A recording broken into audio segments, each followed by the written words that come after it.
Yo, mixtape full of clickbait. It's just a list of celebrities over 6'8". What? Producers hate them, want them ixnayed. I got more flows than company paid sick days. Use them or lose them. Loops, he can choose them. Hope nobody sues him. Doesn't hold grudges even if you poo-pooed him. Pull up puffin' on the stogie like Duke Nukem. Jackie Moon, how I'm coming for jejunums. Go twofold, entertain them and confuse them. Yeah, like an optical illusion. I get them jumping to my comical conclusions. Yeah, loose change in a tight grip. I'm writing this on the couch watching white chicks. Yeah, I still love that movie. Bumpy yacht rock with my brothers puffin' doobies. Yeah, the point of life still eludes me. The type of nihilistic that considers that a cool thing. Yeah, the drums go how the mood swing. And they fit everything that the dude sings. Once you know, it's gonna snow. Me without a coat. Ain't this bliss? It's times like this really get my goat. This is episode 10 of labgrown. And I, for the first time, am going to introduce myself. I am your host, Ivica Glass. And I am joined today by NAHreally. Hello. Yes, thank you for having me. This is exciting. I appreciate you asking me to come on. I appreciate you coming on. I'm excited to pick your brain. All right. So NAHreally, do you want me to call you Nah? Sure. Or do you want me to call you a civilian name? No, you can call me Nah. I mean, you know, a lot. I mean, you can know my name. My name is Mike. But you can call me Nah. I mean, a lot of people who know me through music only will call me Nah for short. Never introduce myself that way, but you know, that's kind of how it goes. So Nah is cool. NAHreally's cool. Mike is cool. But if Nah rolls off the tongue, which it felt like it did, go for it. Yeah, well, it's because of Don't Make Beats, specifically that track. Yeah. Where you address yourself as Nah, so it's like, oh, hell yeah. Yeah, that song especially, it's like, yeah, not, because NAHreally is like such a, it doesn't specifically feel like a rap moniker until like you hear it used as a rap moniker. It's just like otherwise like a very abstract kind of deal for me, which is cool. It's because it's just like, not really, like, all right. Not really what? Yeah. And I don't even know. Like, there's like it doesn't have a meaning. I think it just sounded cool, but then it kind of got a backwards meaning from this open mic host who kind of was like, oh, he comes up and they say, oh, he can rap. And I'm like, nah, really? And that's so, you know, that kind of became the joke, but that's not really where it came from. I honestly have no idea where it did. It just like happened. Yeah. I mean, oh man, so long ago. I mean, the first rap name I ever had was Daktronics, and that was named after a scoreboard company, like a basketball scoreboard company. And that's Okay. like, we're talking like high school.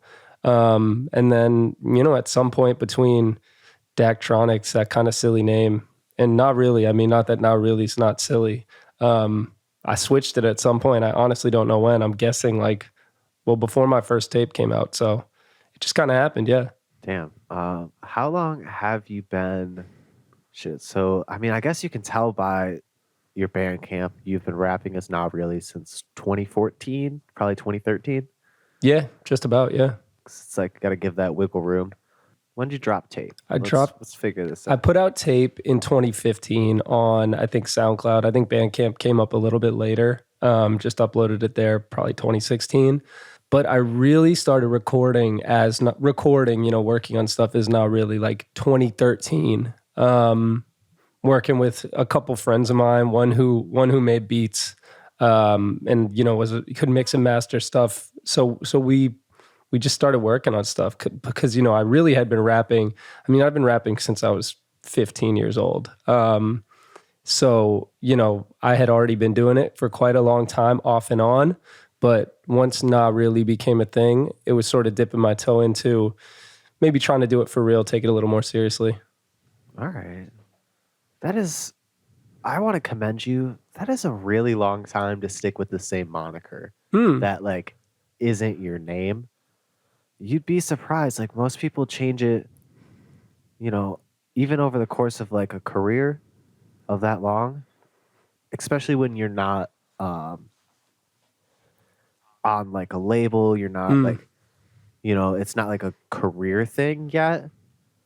It's like, oh, you can change your name as many times as you want. I feel like most people exercise the liberty at least twice in that span of time. So it's really got to commend you for like picking another name and be like, all right, this is going to be it. And I think it is. I think it really is. I can't see it changing. Not, and it's, you know, I mean, I of course feel attached to it. I've been using it for so long, but yeah, it just kind of is. I've never even thought about changing it. I don't think there was ever even a moment once I switched and started kind of, you know, building the modest fan base that I have. It never occurred to me to even switch it. Not once. That's wild. That's just like, I don't know, maybe that's just like my personal thing, but I definitely from experience too, like of other people, it's definitely like, I don't know, I feel like uncommon, especially for this show. I feel like usually when I'm like, well, what else have you rapped as? It's like, well, I got this name and this one. Yeah, So, I mean, I do. I mean, Daktronics. I don't know. I think I was in like a group we called Duke Rogers for a little bit, but I was just me. I didn't have a name. I think I was just Mike. Mike on the mic. Yeah, I guess. Yeah, someone told me that's an aptonym. They call it an aptonym. If your name describes what you can do. Huh. Yeah. Yeah. Oh, I guess like the last name Baker, like things like that. Yeah. Damn. That's pretty cool. Yeah, I'll take it. I'm looking at the podcast questions, which I did not send to you, and I'm ready though. You know what? They're gonna remain a mystery. I like it that way. That's cool with me. Until I ask them. So now, where are you from? I'm from Massachusetts, outside of Boston. I've been in the New York area, as I have to say now, since around 2015. So right around when I kind of started releasing music a little more seriously. So yeah, from Massachusetts, moved to Brooklyn. And then now, as of the last couple of months, I live in Jersey City, New Jersey now. So right near New York City, but no longer in it. Do you like that more? I'm kind of neutral. I'm neutral. I like where I ended up right now. It's been pretty cool so far. I'm still pretty new to it. I think, you know, some of my friends in New York were worried I'd be concerned with not being a quote unquote New Yorker, but I kind of just rep Massachusetts. That's always been the state of affairs for me, just being from Massachusetts, even though I lived somewhere else. So, you know, you can't claim New York if you're not from there. So I stuck with Massachusetts. Because you have like access to New York without having to actually live in New York, which, you know, I've never lived in New York, and I assume if I lived in New York, it would be pretty rad. However, it's expensive. And to be able to just drive to New York, because your record release show, which will have happened in the past when people hear this episode. And it went so well. It will have went so well. Or it went so well. No, just yeah, no, it was great. Brooklyn Vegan covered it. Knock on wood. But yeah, so like that's in New York, right? That's in Brooklyn. I mean, yeah, I mean, I still go to Brooklyn very often. Most of the shows that I'll have are Manhattan or Brooklyn. Jersey, I live in downtown Jersey City. It's literally right across the Hudson River from Manhattan. So I'm true, you know, it's not New York City, but I still work in Brooklyn. So like coming back from work today, I came from Brooklyn and it took 35 minutes. Yeah, that is, trying to think, there's a couple cities like people live like that around Chicago too. I guess every major city, there's like that city outside of it, you know, that area outside of it that people still like commute to the city from. Yeah, yeah. You're a commuter. Shit. So let's talk riding in the car. What do you usually do when you're in the car? Well, I'm not a commuter. I don't take the car to go to work usually. You don't take the car? I take the subway. Yo, You take the subway? Jersey City is like truly, it is most, no one would ever say it's part of New York City, but it is about as close as you can possibly get. So I take the PATH train, which is the New Jersey subway, and then I switch to the MTA, which is the New York City subway. Oh, and what kind of like jackets do you usually wear, and where do you keep your valuables? Yo, I recently became a fanny pack guy. And so I was not interested in doing it, but I decided to give it a try, and it's been terrific. My thighs feel really free. All I have is just, my phone in one pocket, some Carmex chapstick in another, and the rest of my valuables are in the fanny pack. And then I'll carry like another sort of bag, whether it be a backpack or a tote bag with my laptop. And I don't know. I mean, today I decided to wear a light jacket, but I'll wear a heavy jacket sometimes too. Just make it work. But yo, the fanny pack thing, I was honestly a little bit hesitant because I didn't know if I could pull it off. But it's fine, and nobody cares, which is pretty much always the case with fashion choices and things of that nature. But if anyone wants to rob, really, their average route to work and where they keep their valuables. So you're welcome. Yep. Come try. So back to traveling. I also want to formally apologize. I got dabs right before this. I haven't done dabs in a while. Yeah. So I'm a little dabbed out. That's all right, man. We're gonna make it through together. So we're gonna get through this. Hell yeah. But so when you are on your way to work, what do you listen to? Do you listen to stuff? Yeah, I'll listen to NBA podcasts, just podcasts about the NBA. I'll listen to new albums that they came out, and I decided to download them ahead of time. One of the two. The commute's kind of walk heavy, so I can't read, unfortunately. But yeah, NBA podcasts and underground hip hop, basically. Hell yeah. And speaking of underground hip hop, I'm gonna get back to the formal questions. Mm-hmm. How would you describe NAHreally? That's a good question. I mean, really, whatever comes out of me is what's going to be there. I think it's pretty casual, pretty low stakes, conversational hip hop. I hesitate to use the term lo-fi because I think there's a lot of baggage involved in that. But yeah, casual, low stakes, just rhyming. I really love to. I've started to love making beats. That's a newer thing, but I've always loved rhyming words. So that's kind of what guides me is the rhymes. I just go wherever those take me, and if it's a concept, great. If it's individual line after line or small scenarios, that's great too. But really, whatever comes out, I'm not trying to box it in any particular way. I want to keep it wide open, although I don't think I'm doing anything drastically different from tape to tape, but that, I would never want to, specify it too much. All right. I mean, listening through, like, it seems like you have, at least as NAHreally, especially as NAHreally, you picked one weapon, right, for your quest, but it has a bunch of different weapons on it. So it was really wise of you. You seem to just like keep honing what you have throughout your tapes. Not to say you don't bring in like some new fresh things tape to tape, but for the most part, it is just like the essence of like you as a person. It feels like.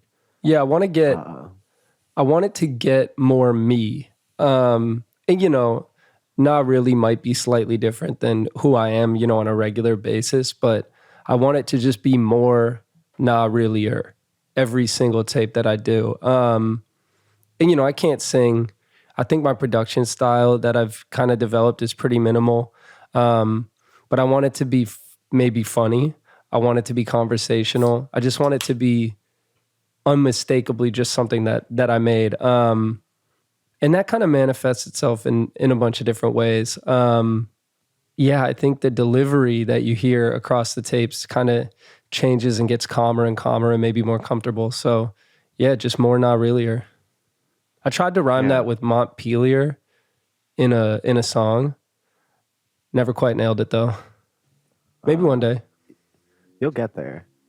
That's like just a rhyme that you'll just sit on, and you'll finally crack the code. That'll Yeah, be I it. think the bar was like, I'm trying. Oh man, it was something like, you know more than you think, like state capitals. Montpelier. I'm trying to make my songs more not reallier. Okay.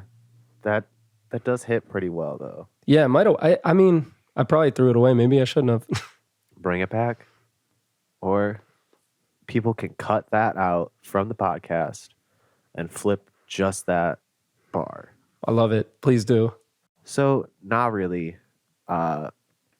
3 artists, or just specifically albums that influence you sonically. And I want to ask specifically, like, what influences your older stuff's like beat curation, and what influences the way you make your beats now? Yeah. I mean, I can't. It's hard for me to point to direct influences because I feel like so much of influence is just pure osmosis. I'm a fan of hip hop first before I'm a rapper. But I think, a lot of, the earliest stuff was Wu-Tang and Rage Against the Machine was just stuff I loved and that got me into hip hop, of course. So, I mean, that's hard to say that it's an influence though, because, I don't think my music sounds like that at all. I know for a fact it doesn't.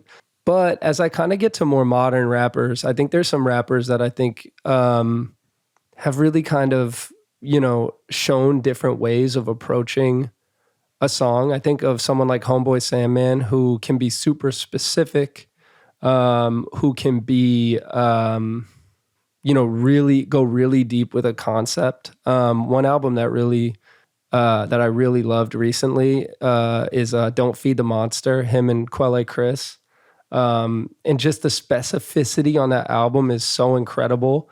I don't know if it's particularly something that influences me, but it's definitely something that inspires me to, write with greater clarity.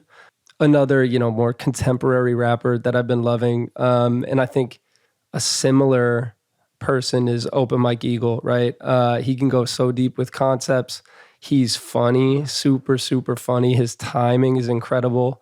And so there's that specificity as well again. And then, Rap Ferreira too. A little different on the specificity.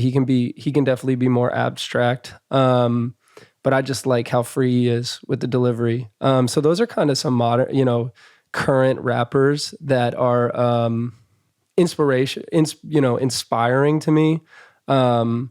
Also my taste though in hip hop, it leans kind of to stuff that I'm not ever going to sound like. So I love Billy Woods. I love how he writes. That's a whole different kind of specificity, cinematic specificity. But yeah, I find those people inspiring. But I don't think it influences because again, I think whatever comes out is what comes out. And I think it's a lot of osmosis. So it goes back to that Wu-Tang. I love Das Effects. I love Big L. I love that era of hip hop. And so I think that informs some choices that I make, what I think sounds good, like what are good drums, what's a good sample, things like that. So yeah, what informed sort of my beat selection way back when I was buying beats from people, it's really just what caught my ear. A strong sample, relatively simple drums that knock pretty hard. And just, going from there. I also do like sort of maybe some degree of humor or off-kilterness to the production that exists. So, as long as it's like feeling light or feeling maybe a little offbeat, I think that can help. But as I transitioned into making instrumentals, I kind of thought to myself, if I can find beats that sound good, I think I can figure out how to program drums in a simple enough way. So I think I can find samples that, sound good to me and I can hear the beat in that particular sample. So somebody like a Madlib, for example, I've heard so many people say this, but it's so true. Madlib's approach to production is super simple. And there's so many beats that he made that one could say anybody could have made that. But at the end of the day, he's the one who did and someone else didn't. So like the sheer simplicity with that, Doom to an extent, but probably a lesser extent. Before I started producing, my idea of what a beat was totally, it was a dramatic interpretation of what a beat could be, because a beat can really be anything. If you can rap on it, it's an instrumental, it's a beat, you can do it. So that kind of opened my mind as far as what the possibilities were. And then it was just a matter of learning how to do it. Digging for samples, finding stuff, and then adding the drums and getting out of there and writing some raps on it. All right. So you kind of answered my question and the next question all in one. I don't think I named albums. I'm sorry. It's just funny. No, it's like the artist is fine. Okay. Yeah, you're good there. Because that's like the whole catalog. Which like your influences definitely, not your influences. I guess your inspirations. That's how you phrased it, was the inspirations. Yeah. Are those come across pretty cut and clear? Like my first listen, I was like, this guy fucks with Rap Ferreira. I was like, because you have that same whimsy. That's like something he's like talked about in podcasts before, is his poems having whimsy. And that's something you definitely like excel at. Which like, I wouldn't say is probably something derivative from that, but it is like, well, of course you would like that. You're like that too, Mm-hmm. Yeah, absolutely. I think it's sort of, the audacity to rap in that way. It's a certain confidence, a certain freedom that I think I definitely aspire to. And it's just fun, the way it comes out. The best thing that can happen writing or, formulating a verse is to like start laughing at it, in my opinion. So if I'm laughing, making it, I'm going to keep following, whatever strand that is. That's especially like in Loose Around the Edges, you're talking about ciphering with cucumbers. That is like such a hilarious line, but it's also so like informative of you as a person. Yeah, I mean, I really worked in that produce section. That's real life. I think I'm on that album cover. I'm wearing the hat from that produce section. Shout out to Shaw's. Shout out Shaw's, our sponsor for this episode. All your cucumber needs. That blew my mind when I was sitting there and I realized Plu number rhymed with cucumber. That was a very special moment to me. Yeah, that's like a good one. That's like, so you write all your stuff, or do you freestyle stuff and write it down later? What do you do? I mean, I'll freestyle a lot at home, sort of just to maybe lift my mood. And if I say something cool, I'll switch into writing mode.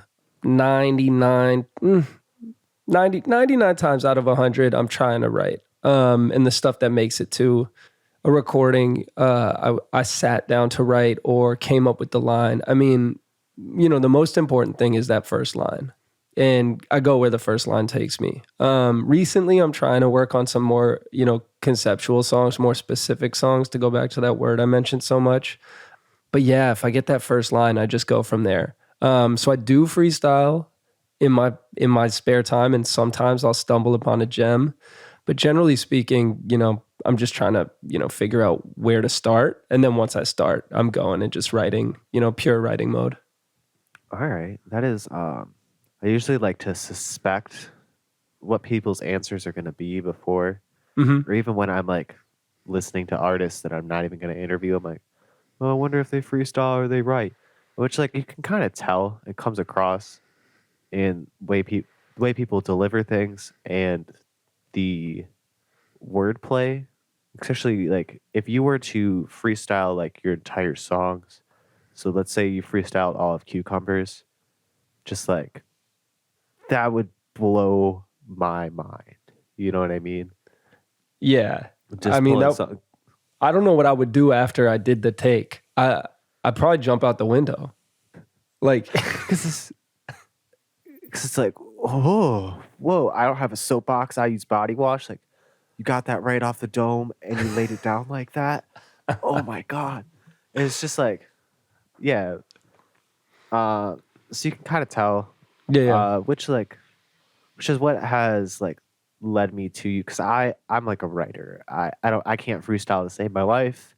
When I do freestyle, it's not good, and it's not for other people. It's for my own entertainment. I always laugh, but it's never like, all right, I'm gonna put that in a track. I feel that. I'll often freestyle in the car when I'm alone. I'm trying to find more context to do it in public, and I'm not that great at it in public. I'm pretty good at it alone.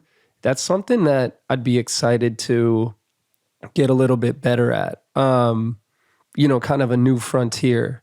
But finding the context and the situations is often kind of difficult. But yeah, that's kind of exciting to me to maybe get into freestyling a little more. And I've kind of been doing it, but not all that much. It's I've heard that it's a lot better for you even as like a writer. I guess because it's kind of like free writing. When you do like prose, you just like sit down and you write, and you just don't stop writing words, even if it doesn't really make sense. Just doing something like that is better for you overall as a writer, but especially as a rapper.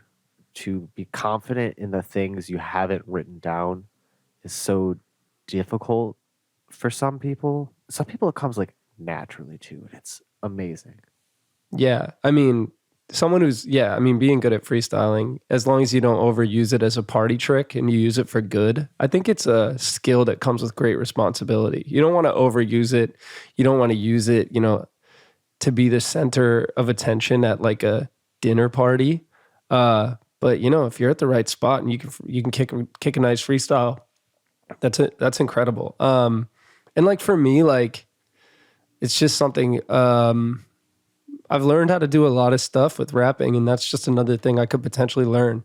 So what's the point of me doing this thing that I have so much fun with if I'm not learning new skills and new things to work on? Yeah, I mean, rap is like a martial art. There's plenty of aspects to it. You know what I mean? Yeah. That are all still under the same discipline. Yeah, hell yeah. You've heard it right here on Labgrown. Rap is like karate. Hell yeah, though. I think that's pretty. I mean, you can compare that to any other discipline probably, but martial arts just really clicks with me. So that's what we're getting. So do you do any martial arts? So I used to up until like my freshman year of high school. So did you have belts? Yeah, I was a black belt. Whoa, damn. Yeah. I'm talking to a black belt. I love it. Yeah, I think still technically a black belt. Yeah, is there like a statute of limitations on being a black belt? Like, does someone come revoke it after a number of years? I think if you're like out of practice, you have to like, well, I would have to like go back to the same exact like school to be like certain. It would just depend. Like other places, it's like, hey, I got a black belt through these people. Would you honor that? I would have to like take a test though and like recertify, and I couldn't do that. Yeah. I don't know how I did that when I was like 14, but I did it. Yeah. You're a dormant black belt. Yeah. I'm a sleeper agent, actually. Yeah. I just found that out. I woke up. Wow. Now I know karate again. Perfect. Shit. So what kind of mic are you recording on right now? Right now, SM7B. Nice. That's what I rap into generally. I got another one, but I came back to this one. I was actually saying to someone today they should confiscate all SM7Bs because people say too many silly things into them on the internet. That's but I fair. like mine. I like mine though. You can keep yours. or you actually have to confiscate them all personally, and then you can redistribute them as you see fit. Yeah, it's kind of like a black belt test. You have to pass the test Yeah. to get yours back. Until then, you got to use a Rock Band microphone. Mm. Have you ever recorded with a Rock Band microphone? No, like the one for the video game Rock Band? Yeah, like the one for the video game Rock Band. It's a USB microphone. No. Plug it right into your computer. Yeah, I used Does that for a while. Does it work? It works. It must. Yeah, it works. Oh yeah. Wow. I mean, I have the first audio interface I ever used still. It's from Radio Shack, and it's like XLR to a tiny thing to USB. It's just this little thing that goes at the end of a microphone. I got some decent recordings on that way, way, way back. I don't think any of them are on the internet though. Do you use well, I would assume you would have to use an interface. What kind of interface do you use? SSL 2 Plus. I like it. My other one recently crapped out, so I got a new one. It does the trick. I used to use a cloud lifter to get a little extra gain, but I stopped. No reason why. I used to use a Behringer like tube microphone amp before my Focusrite. And honestly, I stopped using it because I didn't want to set it up after a live show. Because I took all my stuff with me to go do the live show, unplugged it, didn't want to plug it back in. So I just haven't. Yeah, I mean, you gotta, in any setup, simplicity is so key, because if you have a barrier to starting to work on something, you might take advantage of it. So it's best to root those out where possible. I think of that with like sort of the, kind of the position of like a production setup, or like the position of a recording setup. That's why I switched to this like microphone arm thing, just so the mic is kind of always there. And that helped a lot with recording early. I find recording sometimes to be a difficult process to get the right take. So if the microphone's right there, that definitely helps in getting started. So I think there's something to be said about having the right, physical setup, even beyond the gear. I can attest to that for sure. Like, even just like having a desk compared to working on the couch or working on like a coffee table, like that's such an advantage. Like that makes your workflow so much easier. Like you have your designated space to work. Yeah. And when you start to like make it easier on yourself to do the work, yeah, it's so much easier to actually do the work. Yeah, 100%. I mean, yeah, you don't want to, no built-in excuses. Don't let it happen, because, you'll find other ones that aren't even built in. So I have the built-in ones available. Sampling. So the question on the Google Doc is sampling, do you do it? Which I know the answer, yes.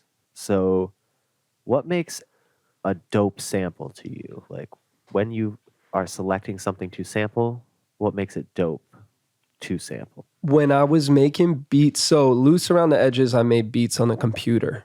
And I would kind of make a drum pattern and then try and find a sample that sort of fit that drum pattern out of what I had available for samples. And then I'd sort of manipulate the sample to better match the drum pattern. I really like samples with sort of a piano run, like a long piano run. Usually has to have a pretty decent bass line, but not necessarily. But because I don't really play my own bass lines, my beats are 4 sounds, a sample, a kick, a snare, and a hi-hat, and that's it. I don't think I've ever made a beat with anything more than 4 sounds. But when I switched to an MPC, I found that the beat often has to be in the sample. Find the loop that just lends itself to adding drums. Find the, little phrase that, can be repeated and then let it run in a really, really simple, not so manipulated way. So I think the medium that I'm using often informs my approach to sampling and what I think makes a good sample. And it sort of has to do with options and constraints. But there's nothing better to me when I just find a loop and the loop can have drums added to it. And then I'm writing raps very shortly after I do that. That's my definite favorite. Nice and simple. And I think, That's that. Going back to that Mad Lib thing. Don't overthink it. Just make the beat and write to it. So that's kind of exciting me right now lately. I'm not really a technician. I'm just making stuff to rap on. That comforts me in like like my imposter syndrome is like dampened down by that, of like knowing someone else is just like, yeah, I'm just making cool beats, like not, trying to go over the top. It's like making something to rap on. Like, fuck yeah, okay, cool. Cause like I'm like a big loop user. I love loops. Uh, a lot of my self-produced beats are all loops, like straight up. But I'll slice them to MIDI and flip them around like that. Which, if you've never done, it's pretty fun. Yo, like to be like, just to show you how rudimentary my situation is, I don't even know what slice them to MIDI means. I mean, I have an idea of what it means. I really, my idea of a complete instrumental is when it makes me want to start rapping on it.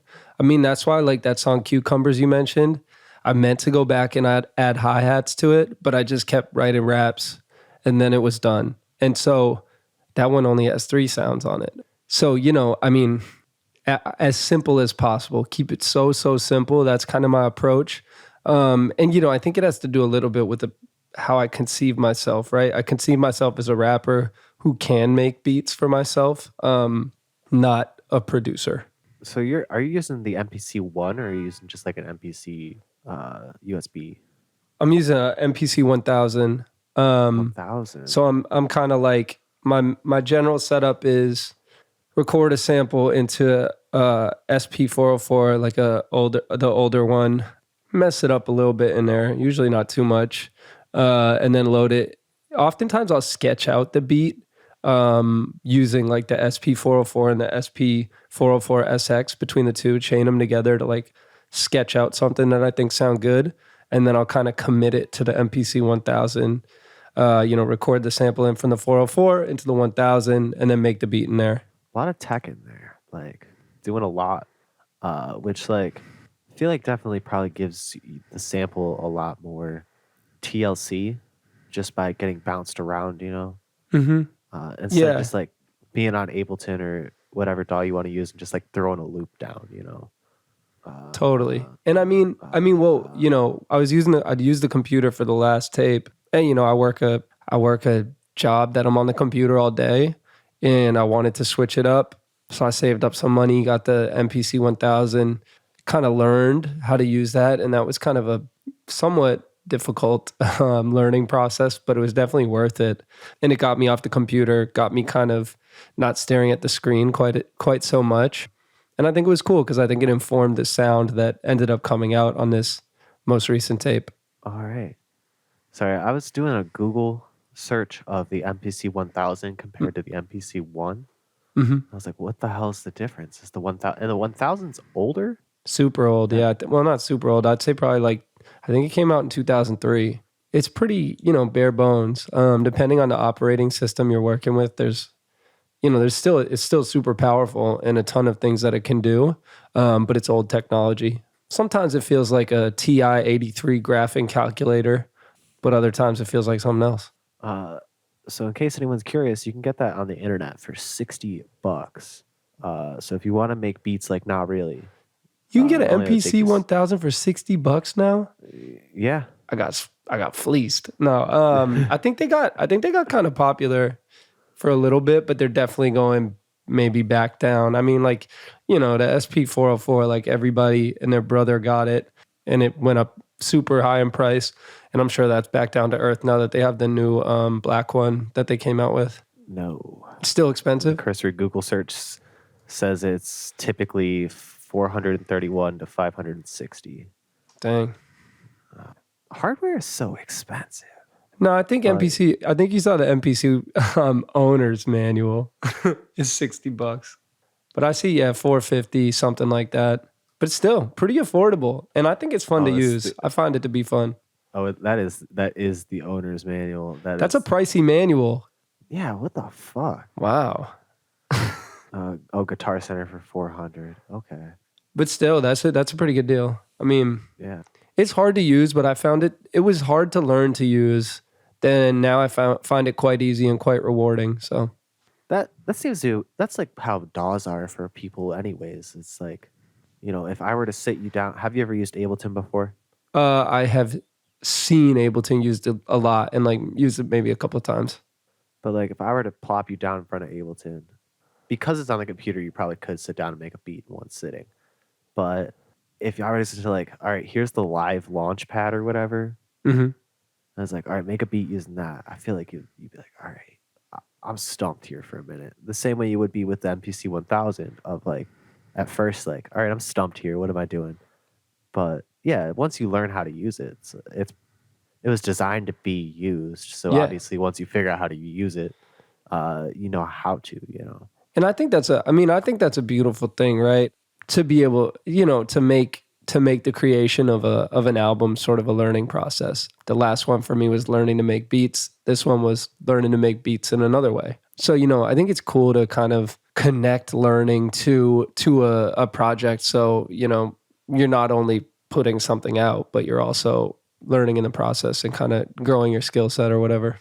Oh, yeah. Just like making each, I can't remember if it was this podcast or my other podcast. I talked about, yeah, it was my other podcast. 'Cause you're talking about the house, like, when people were growing up, they'll have like the marks in the door frame of how tall they are. Mm-hmm. Each release is just another mark in that door frame. And so like, yeah, what you're doing is you're getting taller each time. You're checking in, by learning each time you're doing something. Yeah, I love that. That's true. It's totally true.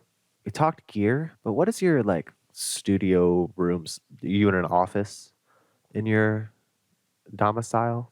Yeah. So I have it's just a room, and this one is a little echoey because I like recently moved. So I need to figure that out. To start recording. But yeah, it's basically a big IKEA desk, and one side of it's kind of dedicated to computers. The other side of it is dedicated to, my little drum machine thing. And then I got a mixer over off to the side.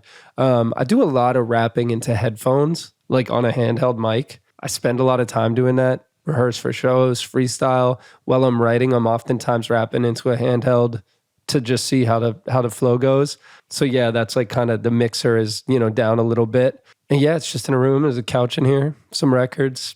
Yeah, it's just like a extra room in our apartment that I'm, lucky enough to have the space to record and write raps in and just fuck around. I have a similar setup.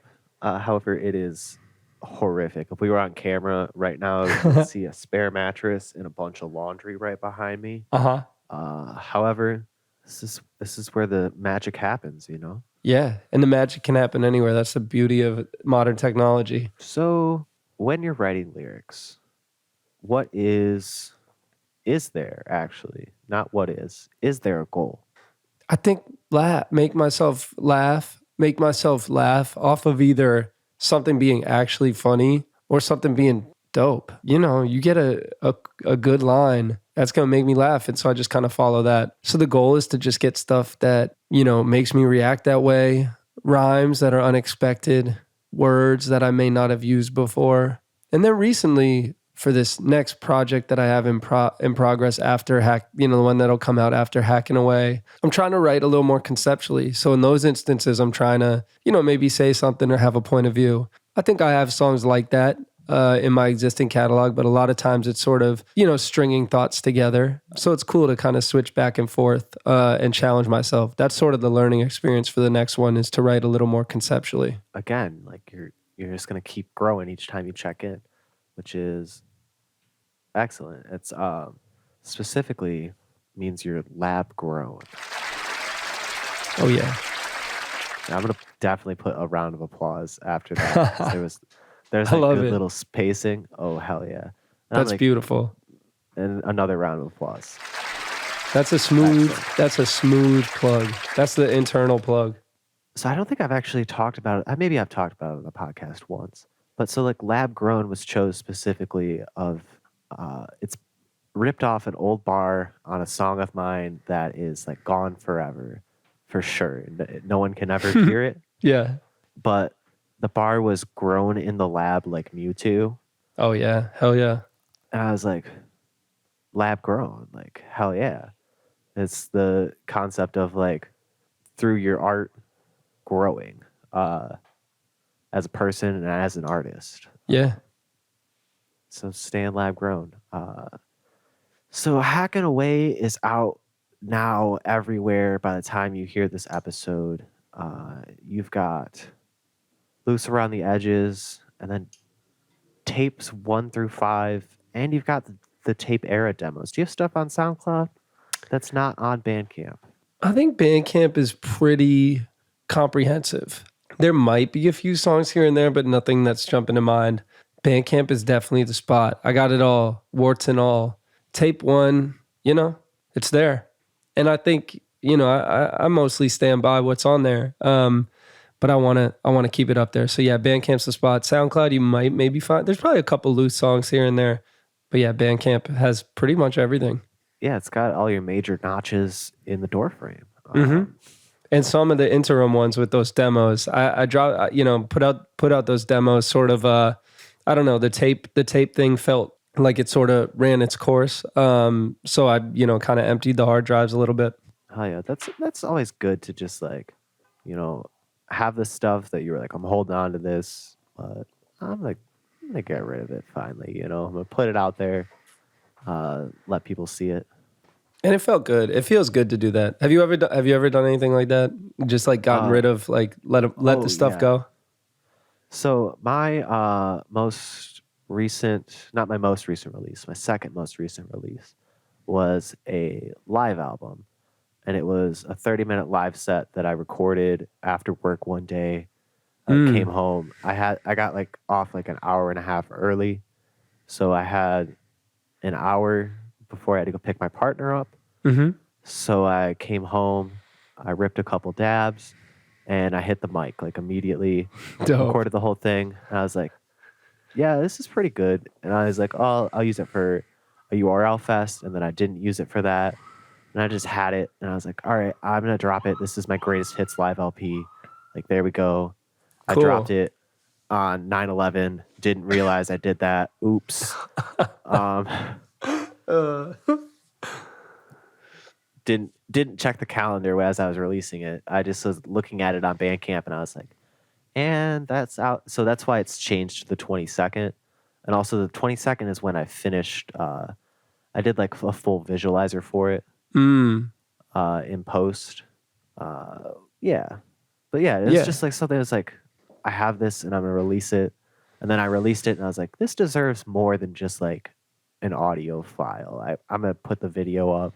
Because I had the video of me like rapping for it and everything. So it's like, which is unimpressive because it's in this office I described with the stuff, the horrific stuff behind me hidden. However, it was just like, this is underwhelming. But I put my visuals over it and it was like, no, this is cool. Yeah. Hell yeah. That's cool. I think I saw some of it on your Instagram. Did you post like a snippet of it on Instagram? Yeah, I got a couple snippets of it on. Yeah, I think I saw at least one of those. Yeah, and then the tape I just did, the beat tape I just did, was a similar thing of like, I got this laying around, I'm gonna drop it, and then someone mixed it for me, which was dope. Nice. Yo, this MPC is full of many beats that I sort of want to compile into a beat tape, but I just haven't gotten around to it. I think that's something, once this next tape finally drops, maybe I'll have some time to put into, picking some and getting some out. I'm not told, I'd love to maybe try and get some rappers on some of my beats, but that's really TBD. I haven't figured out, the approach to that because I'm so, I'm pretty wrapped up in my own stuff. But I would love to get these beats out. Just a few of them at least. All right. So this is the point in the podcast where I give you business advice. What I would do if I were you, is drop that as a beat tape for sure. Mm-hmm. Just like put it for free on Bandcamp and just put in the comments like free for profit beats, like do whatever you want with them. You know what I mean? Or like free for nonprofit. You can lease them from me eventually or, but you can rap on them and post on SoundCloud for free. And then the people that fuck with you will know, like, well, if I want a Not Really beat, there's like 20 of them on Bandcamp right now. Yeah, they're there. Yeah, maybe. That's not a bad idea. Yeah, that's just I don't my know. 2 I cents. haven't, I mean, yo, like it goes back to the thing. I think of myself as a rapper who happens to make beats. So the idea of even exporting a beat from a drum machine that's not going to have rapping on it is a little foreign to me. So I think that's just sort of a Rubicon I have yet to cross. But maybe one day I will. Who knows? Well, in the future, when this episode's out, maybe we'll know.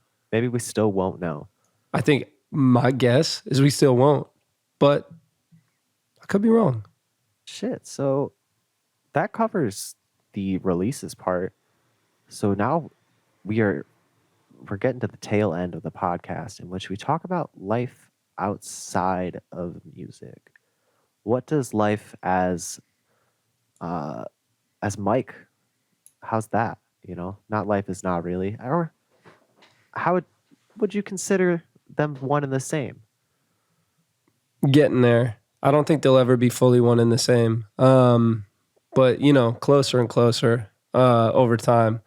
But no, it's good. I mean, I'm engaged to my lovely fiance.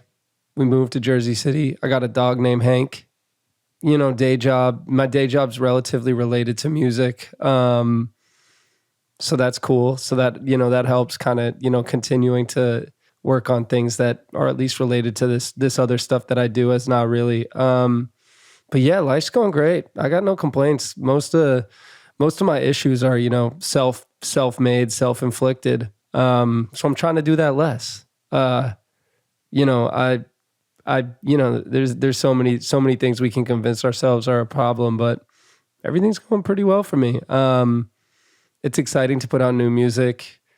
Putting out singles, though, I've noticed puts me on my phone a lot. My, you know, iPhone, whatever screen time report. Ooh, it's embarrassing, but Goes up. that'll be over relatively soon. That's just part of the promotion game, you know? Yeah, absolutely. Like if you're not on your phone, then no one else is on their phone knowing about it. So. It's real. But no, I mean, everything's good. Happy, healthy, trying to get, you know, keep to my routine.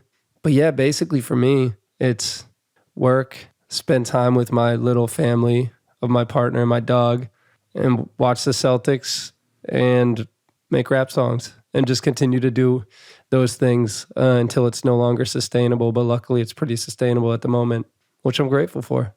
Congratulations on being engaged. Congratulations on a dog named Hank. That's Yeah. just, that's splendid.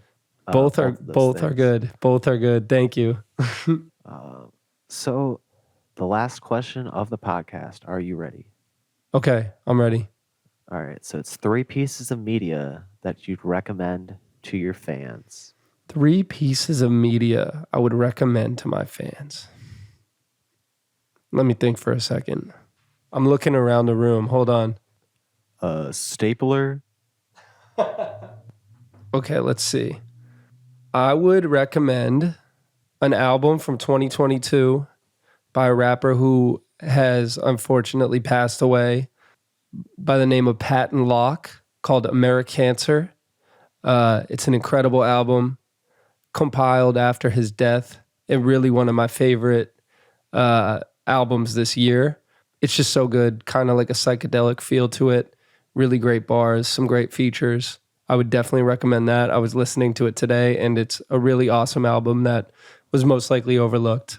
I think I'd recommend the book of short stories by George Saunders called 10th of December. He's a writer. He writes with such a humanity and unique perspective of looking at things, and the stories in that particular collection are kind of a gut punch, but also sort of beautiful. That one kind of jumps out to me on the bookshelf as I kind of look around the room thinking about 3 pieces of media. And let me think of a third here. All right, I got a third. This might be kind of lame, but there's this letter from Kurt Vonnegut to a bunch of students about writing poetry just for themselves. So, you know, a piece of media I'd suggest for everyone is to write a poem, a 12-line rhyming poem. Don't show it to anyone, but just consume that little bit of media for yourself and then rip it up and throw it away. And that would be my recommendation. So Americancer by Pat and Locke, 10th of December, George Saunders, and then a poem of your own making, but don't show it to anyone. Just read it yourself, then throw it away. Fuck yeah. So your last suggestion, I'm going to go on a little tangent before I let you go while I'm still on the podcast. So in my hit song, Yoo-Hoo, and by hit, I mean my song, Yoo-Hoo, I have a line that says I can't, my God, what is the line? Can't find a poem about being a statuette. That's the line. And it references to a poem that I wrote while I was on magic mushrooms. In which, like, it's probably the most beautiful thing I've ever written. And, like, the imagery that I had in my head while I was writing this poem sticks with me to this day, but I can't find that poem anywhere. I wrote it on Google Drive. I can't find that poem anywhere. And it is the most bittersweet, like, satisfying, dissatisfying feeling of, like, I have this beautiful work of art, and I know it was beautiful, and it was so meaningful, and I know exactly what I meant when I was writing it, but I can't remember what I wrote. Can't But find yeah, it anywhere. but doesn't it? Yeah, but I know what you're saying. It kind of makes it all the more beautiful that it's inaccessible at the moment. Yeah, and it's just like I have to just try to always remember what it is, because there's no way I can find it again. So you mean you can feel what you wrote, but you just don't know what you wrote? Yeah, all I remember it was a poem about being a statuette. That's it. Like that was the premise.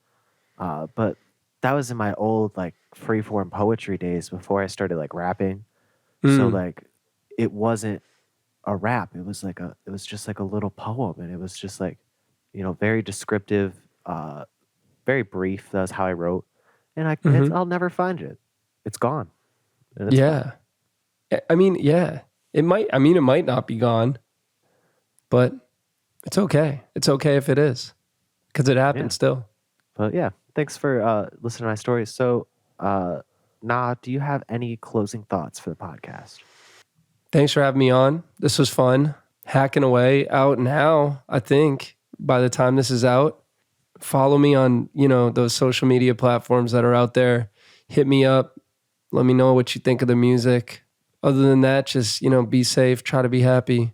And I appreciate you having me on. This was fun. I had a blast. Thank you for being on. We can hit stop now. On recording. Cool. 1 sec. Yep.